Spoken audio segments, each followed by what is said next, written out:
no late-night whispers. But even there, human nature occasionally made things complicated, which explains why many abbeys had unusually high garden walls. In the medieval world, few things shaped private life more than the church, and it had a lot to say about what went on behind closed doors, or more accurately, behind shared curtains. According to church teachings, physical intimacy had one primary function: making more people. That was it. Not pleasure, not bonding, not stress relief.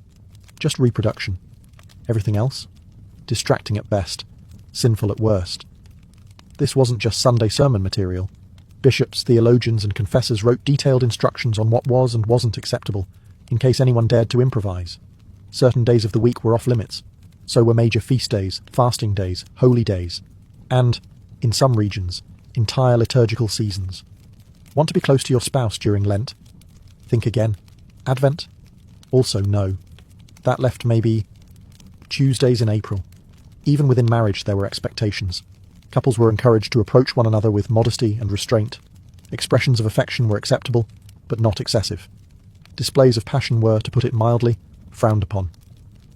One 13th century guide suggested that married couples should engage in intimacy without pleasure, without sin, and without delay, which is, by all accounts, a fairly joyless checklist.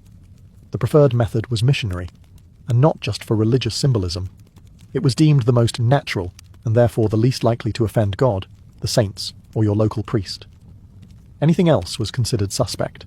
That includes things like enthusiasm. Confession also got involved.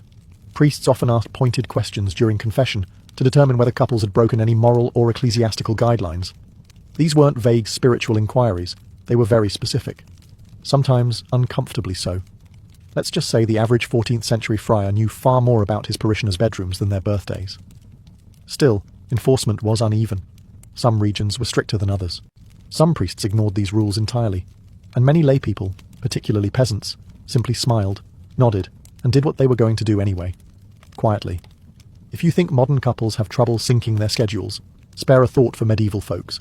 Planning a romantic evening in the Middle Ages required a calendar, a priest's blessing, and the luck of St. Valentine himself, who, ironically, was never married.